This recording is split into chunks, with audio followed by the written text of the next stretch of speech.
Hello and welcome to Podiatry Practice Mastery. My name is Don Pelto, and today I'm interviewing Robert Klinck, and we're going to be talking about email marketing and marketing your practice. Hope you'll enjoy.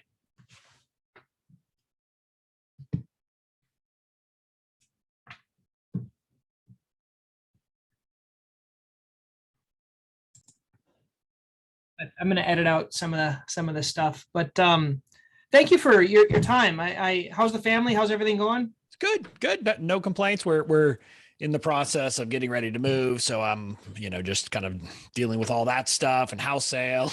and, Oh, good time to move. Or like you're going to move somewhere like upsize, downsize, sideways? We're in DC proper, and we're just going to move out into kind of the suburbs of Bethesda. So it'll be a bigger house, but less expensive. So just kind of making that. And it's just the underwriting with right now as a self-employed person, especially when I'm, there are various trusts involved and even just my living trust, which is just for estate planning purposes. My underwriters can't quite understand. They think there's two different trusts because it's in mine and my wife's name. And that is confusing an underwriter for some reason. No, it's one trust, guys, one trust. So, oh man. Yeah. So I just so you know, I would love to chat with you other times, but I want to make some good content because I just admire what you're doing. Because I'm a podiatrist, kind of like you were a lawyer, or you are a lawyer, whatever you are. But I love this marketing stuff, and it seems like we are kind of on similar paths. But you're much further ahead than I am, so I appreciate. It's nice you have time for the little people here. To me, I love connecting with everybody, so I'm always happy to do it. Yeah, I want to make sure, Bobby, I'm pronouncing your last name right before I start. Klinck. Nothing complicated. Just like it looks, just like it sounds, just like the Colonel from Hogan Heroes. Okay, so basically this will be for podiatrists. So it goes out to a group of about 400 entrepreneurial podiatrists. Okay. Most of them have their clinic. They might have like a side gig, trying to sell stuff in the office, increase per visit value, connect with their patients. So I think the email focus is going to be good. Okay, good. So hello and welcome to Podiatry Practice Mastery. My name is Don Pelto, and I have Bobby Klinck here. Welcome, Bobby. Thank you for having me. I'm excited to be here, Don. You're welcome. So basically, our audience are going to be podiatrists, and many of them have heard about email marketing, and they've heard about sending emails to the list, but I think they've tried it a few times and they didn't get a result, and they found that it sucked, and then they stopped. So you have this book. It's called Email Marketing, Sucks or Doesn't Suck. So let's talk a little bit about how you got interested in this. What was your background? Yeah, so I'm a lawyer by training, and I spent about, I think I always have to do the math, 15 or 16 years just being a lawyer. And I was I was on a standard path the first 8 or 9 years, working at high profile firms, working as an assistant United States attorney for a period. So I was doing all that. And then I started kind of making a shift over to entrepreneurship, first in the context of the legal world in 2010, when I joined a small entrepreneurial law firm. But honestly, not really is the only way I can explain it, because I didn't know a thing about marketing at the time. Really, I didn't even start to learn anything about marketing until about 2014 or 2015, when I went out on my own, created my own law firm. And I was just trying to figure out, how in the world do I market? And I'm guessing it's the same for you podiatrists. Like, you go to school, you learn all the skills, but nobody actually teaches you how to build a business around it, which, is kind of, okay, fine. But, that's a pretty important skill. And so I dove in then in 2014, and I started by reading books about marketing for lawyers. And those are some of the dumbest books I've ever read. So I threw those away and then just started reading books about marketing more generally. And I got into online marketing, and I started using online marketing techniques in my law firm. That's where it started. And then in 2017, I made a pivot and just launched an online business. At this point, I no longer practice law. I have legal templates, which I sell as a product, but I'm also a business and marketing coach. And that was kind of a pivot that happened over time, because I found I like being a marketer a lot more than I actually liked practicing law. Wow. So if you're listening, if you're a podiatrist and you like marketing a lot more, or marketing your practice, which I think a lot of us enjoy, that takes a lot of courage, Bobby. I mean, the biggest concern was honestly, what are my friends? What are my family? What are my colleagues going to say about this idea of me stopping practicing law after having spent, $250,000 on getting my law degree, and then all of this. And I was a good lawyer. I had a very good record. I had, I even as an individual small lawyer, I often went against some of the biggest law firms in the country, and I won more than I lost. And so it took some pride, or not some pride, some courage, and an ability to kind of swallow my pride and say that I had made a mistake. I had chosen the wrong profession for me, because I had chosen a profession where I spent all my time fighting with people, which just, that's not my personality. Now, I would love to have like in-depth theoretical, academic discussions about law. I mean, I could do that with people, and I could have debates and those kinds of things all the time, but that's not what you do when you're a lawyer. I mean, I was literally, one example I mention quite often.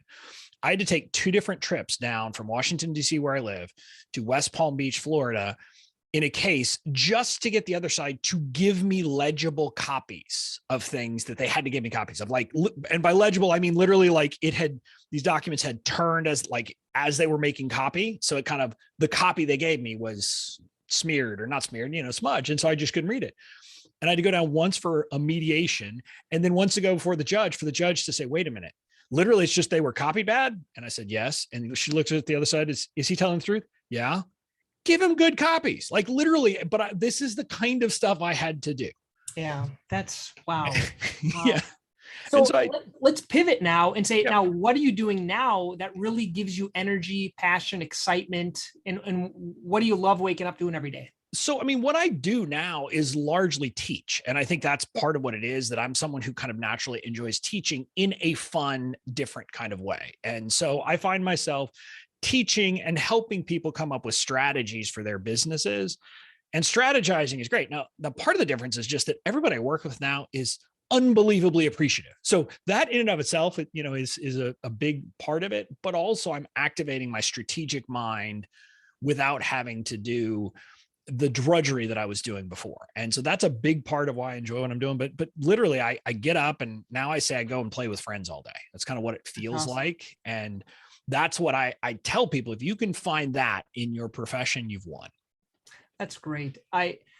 So you'll probably mention it at the end, but what I appreciate about you so much is you've taken all this time to put this content together. I know when we met, you emailed me a copy of the Email Marketing Doesn't Suck book.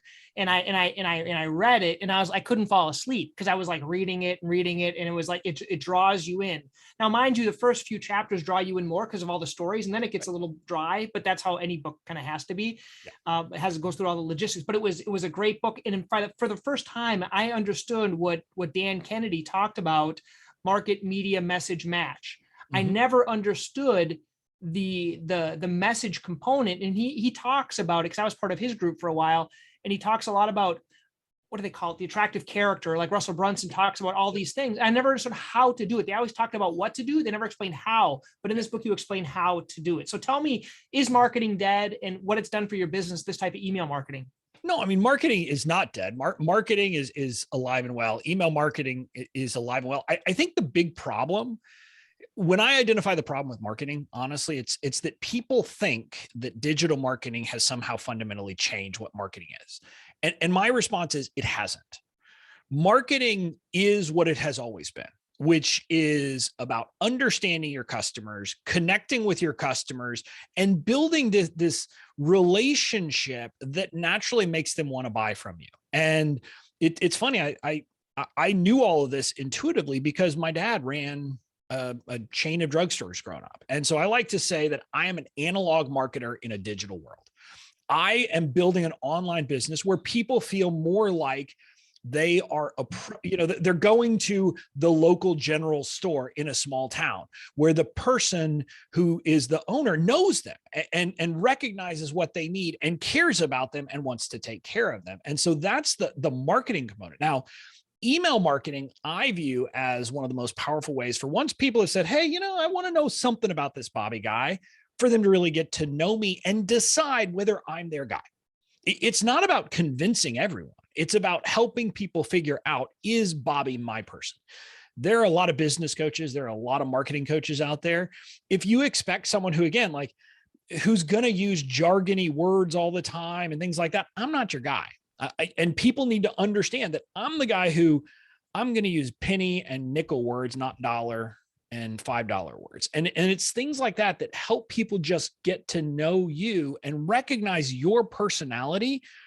And when you find the right people, what you're doing is you're repelling the wrong people, but that attracts the right people to you like moths to the flame, and they just can't get enough.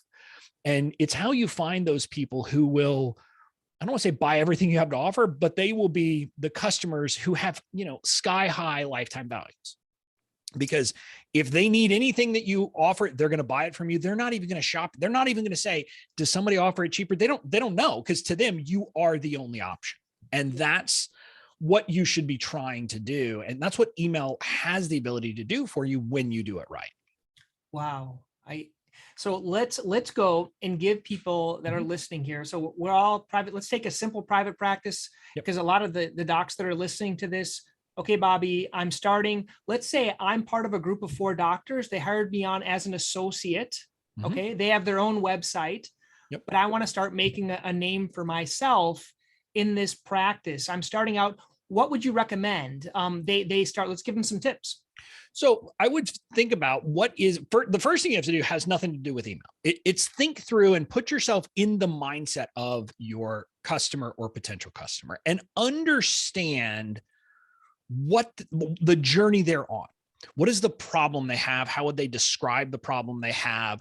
And do they even know what the solution is or not? And do they know kind of an idea of what the solution, but not really? Or do they really know at a deep level? And what is the journey they're going to go on to get from wherever they start to potentially buying from you and then buying from you again and again and again? And that mapping of the customer journey is something a lot of people don't do. And this is why, like you mentioned, some of the Russell Brunson and that, a lot of people want someone to simply give them a plug and play funnel. Now, maybe there kind of is one for podiatry. I don't know, but you have to understand, I couldn't give you my funnel because guess what? The journey that my customers are on as business owners to market themselves is very different than the journey your customers are on as people looking to solve their problems. And so you have to really do that and get in their mindset. Because that's the first thing. You got to know your audience. Then once you've done that, you need to start speaking into that. You need to be talking about that problem. You need to be developing lessons in a way and providing information to them that will help them move along the journey. The problem is, and again, I maybe I'm wrong about this, but I'm going to make a broad proposition here, Don, kind of like I would make this about when I was starting and helping people with the legal stuff online.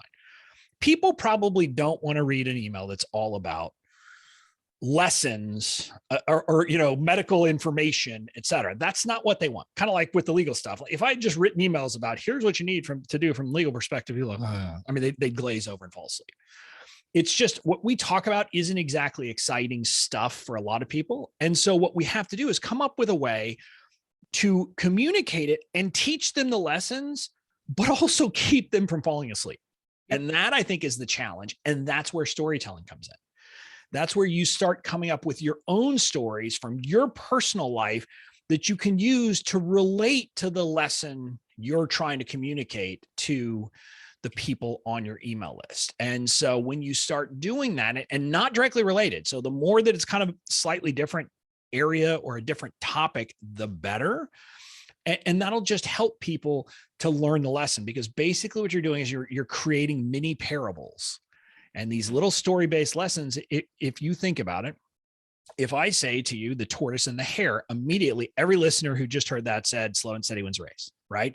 That little story has this lesson that we've all taken. Same thing if I say the 3 little pigs. I don't know how different people would describe it, but you think, oh, I've got to prepare now.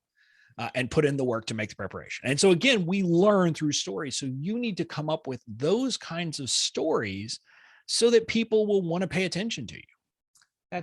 That's awesome. And just for those that are listening, this could be a story via email, could be a video story, could be a podcast, however your best format is writing. That's where you do emails, but you could just as easily do a story about something and then talk about a condition or getting the right shoe or something else like that. Yeah. And what I tell people is storytelling is integral to marketing, no matter how you do it. And I was like, yes, in my book, when I get to the nuts and bolts about email, yes, that's about email.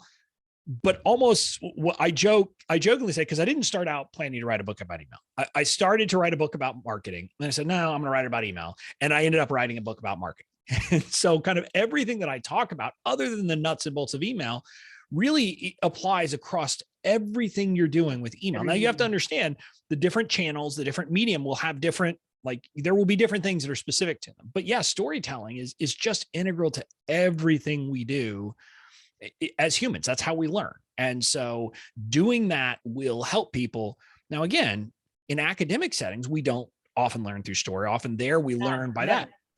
But I'm simply saying, but that's where we're paying. And let's just be very clear. Your people are not paying as much attention as you are when you were in school.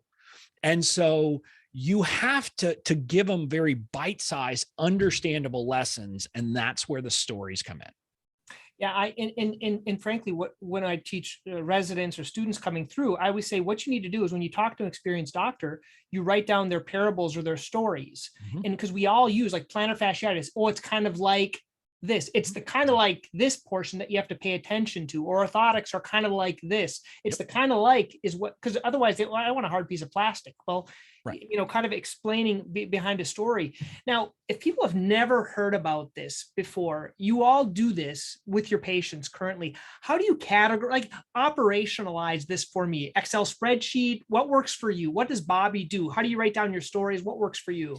So I always tell people I'm lucky. I don't have to write down my stories. And the reason why is my superpower. And I don't say that in a sense of like, I'm great, but there's this Gallup, I think it's called the Clifton Strengths. It used to be called the Gallup Strengths Finder test, but it's a great assessment. If you haven't taken it, I highly suggest it. And I took it, and what it does is it ranks 34 different strengths from 1 to 34 for every human being. The cool thing about this personality assessment is you will share the exact list of 34 with like 1 in every 2 billion people. So like there's 1 or 2 other people on earth that's the same as you. And the report ends up being very customized. So for me, literally some of the snippets in the report say you naturally tell stories from your personal life and relate it to your professional life. So I don't have to do this. Yeah. I mean, when I read this thing, I was like, is someone like looking over my shoulder as I'm doing this? I mean, that's how amazing it seemed. But what I recommend for other people is figure out the different kind of big buckets of themes that you're going to be talking about when it comes to lessons and information. So the lessons you're going to want to do, or the themes. And so for me, like in my marketing, a lot of what I'm talking about is how the conventional wisdom is wrong. So that would be a bucket for me. Places where the conventional wisdom is wrong. And what I then do is I look for stories from my life, not from marketing, but my life, where following the conventional wisdom got me into trouble, or where ignoring the conventional wisdom turned out to be the best move. And that's kind of how I'm doing it. So you come up with your buckets of different topics, themes, et cetera, you're going to want to talk about. Then, especially as you're starting out, because storytelling is not natural for most people, what I suggest is every day, the end of every week, I don't really care how often you do it. Just make sure you do it before your memory goes away. Ask yourself these questions. Who did I meet with today? Where did I go today? Like, ask yourself those kinds of very specific questions, not like, what did I do today? Because that's like, that's a very broad thing, but who did I meet? Who did I talk with? Where did I go? Those types of things. And then just go down the list and say, okay, is there a story there that could relate to one of my buckets? And if so, you just jot it down. And I would not do it in an Excel spreadsheet because I'm not that organized. I would literally do it more like just in a paper journal, and I'd have pages for each one. Or candidly, like during the day, your notes app on your phone is a great way to collect a story if you think of it and something happens.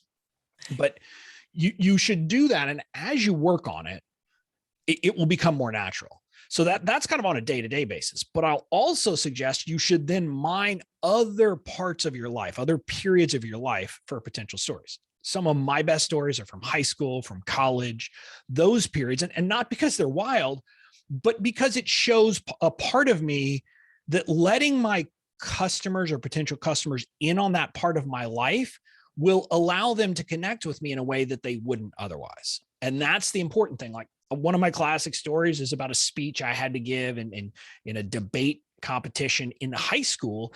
And when I first sent that out as a weekly email, I had multiple people, but one person I remember specifically respond back, said, I had to do that same dang event. And it was so weird. And for that person now, I'm not a random marketing coach.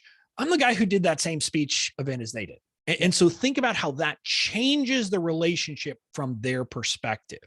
All of a sudden they're connected to Bobby as a person and they want to do business with me. You know, for those that are listening, I'll operationalize what works for me. I have the 5-minute journal that I use every day. Yep. On the top, I put wife, and on the bottom, I put story.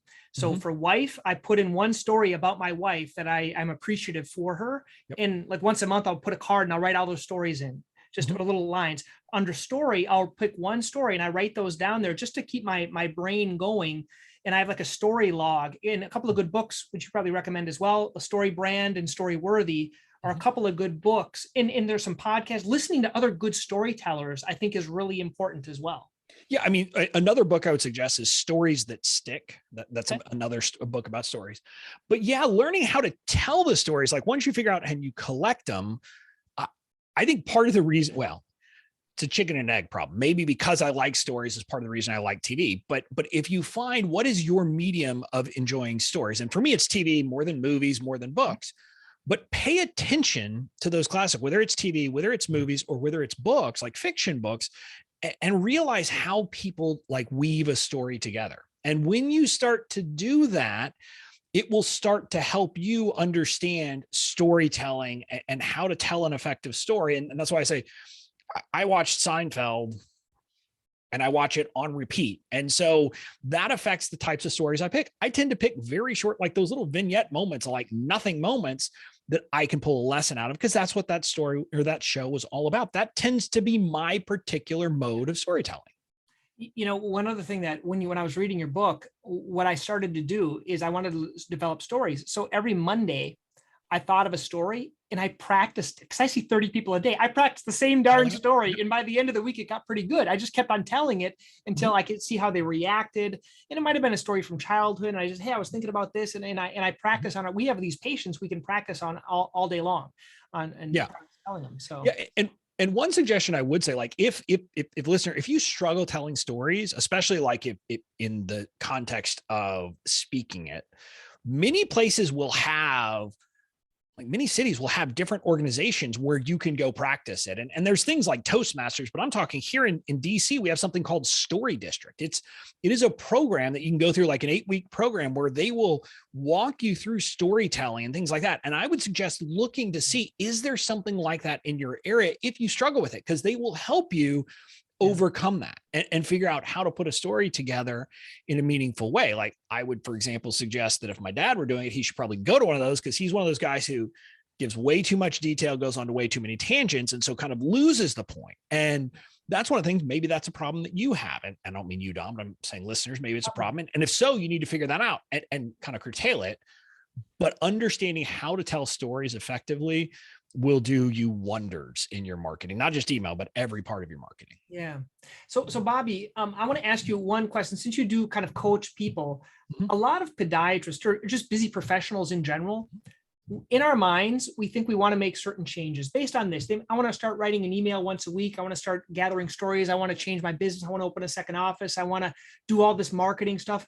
But the big thing is like, well, how do I organize my time to find time to do this if your time is already used up? Do you have any tips for like how to make change with people that are busy? Like what do you recommend when you see people like that? So the first thing is, and I'm one of those people. I'm one of the worst. I am shiny object syndrome. I would almost certainly be diagnosed with ADD if I was growing up today.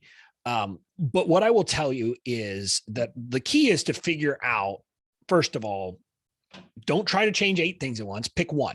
Literally just pick one and pick one thing to focus on. But just as importantly, I honestly believe that all of us are doing a lot of stuff on a daily, weekly, monthly basis that we don't need to do. that it's stuff in our business that we could stop doing that would not affect our business one bit.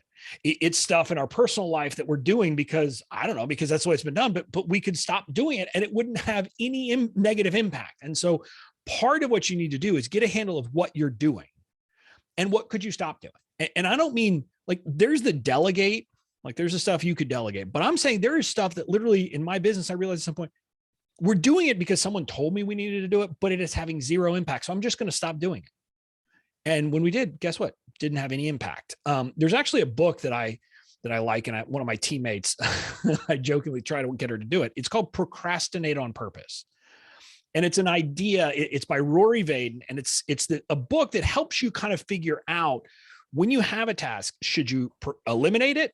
Should you do it? Should you delegate it? Or should you procrastinate it? Literally, should you say, you know what? Yes, but not now. And so that book is a very helpful thing because I think we need to get in practice of figuring those things out, and just figuring out what we can stop doing is just as important if you want to make room in your schedule. That's awesome. You know, one thing I was doing is a lot of times in between patients, we all have 5 or 10 minutes, right? So and sometimes we're going patient to patient. Sometimes we have some time. And what I found is a big time suck is just doing little things. And I said, well, I wanted to read more. And so every spare moment I had, I didn't open my computer first thing. I just started to read when I got to work. When they called me to see a patient, I saw him, came back, read. Yep. You can get through so much. And that might be your video courses or things like that. Anything that you want to hump through that you don't have time to do it before or after work. Make better use of the spare time that you have, these little spare minute, 2 minute, 3 minute that you're just wasting. Yeah. So in a perfect example of that from my business right now, there is a resource called Turkle, which is basically where it's kind of like Help a Reporter Out, if you've heard of it, where people are asking for sources to answer questions that they might then quote you and include a link back to your website. And if you look at it and you look at all of the questions that are there, it can be overwhelming. And you might say, oh, it's going to take me hours. But answering any given one is less than 5 minutes. So it's the same kind of thing. When I have 5 minutes, I can just go over there. I can look at the top and you can literally hit skip and it'll eliminate the ones that you don't want to do. So I can go through, I'm like, oh, here's one I can respond to, and boom, and I respond. And if you just do that, guess what? I can easily respond to all of the requests that I have a relevant answer to in any given week. And it doesn't feel daunting or overwhelming. Yeah. I don't even think about having done it. But part of that, just so you understand, that then for search engine optimization has gotten my website considerably higher rated. So now we're getting more traffic just organically because I do that work. And it's one of those things, it's a small thing. And I like that you mentioned the 5 minutes between patients, because this is a 5 minute type of project. The same thing, if you're on social media, you could spend 5 minutes engaging on social media in that break time. You could spend 5 minutes responding to email during that time period. Just carve out the time and do it, and it'll help. Yeah, that's great. Well, these have been some great things for those that are listening here. Is there anything that you're kind of currently working on, things that if people want to learn more about you, Bobby, they can learn about you? So, I mean, I'm always working on things. I mean, if people want to learn about me, just, go to my website, bobbyklinck.com, and you can find all the info there. But, I'm going to be working on some things. We're working on kind of some models. We have something called the Knowledge Brand Canvas, and that's kind of the task that's on my plate right now. If anybody who's looked at kind of business modeling and things like that, there's a thing called the Business Model Canvas, and then the Lean Canvas for the Lean Startup Model. And I created one for businesses like ours, which I call knowledge brands, which is we're using our knowledge, expertise, and selling it somehow. And so we're working on some form of helping people kind of fill that out so that they can think strategically and see the big picture of their business at any given time. Because I think that's what's missing for a lot of people, is they're not seeing the connections. And so that's what I'm really trying to help people understand is, hey, understand that when you make this choice over here in your business, it's going to cause this thing to pop up over here. It's not bad or right or wrong, but just understand those connections and then build a business where everything seems to fit together and make sense. That's awesome. And I would recommend everyone get this, the Email Marketing Doesn't Suck book. It's a great book. Yeah. So it's available on Amazon and Barnes and Noble. So either one of those. I think it's on Apple Books or iBooks, I don't know, but Amazon and Barnes and Noble, you can definitely get a hard copy, or you can get the ebook. And I definitely would appreciate it. And then there's resources that go with it at bobbyklinck.com/email. We've got resources that are downloadable. I think it's I'm forgetting now, an 11 episode podcast series that I treated as basically creating a mini audio course. And I loved it because you pulled the audio from your video course for people that are busy like me, that I'm not going to watch your face for 3 hours, but I will listen to you in the car. Exactly.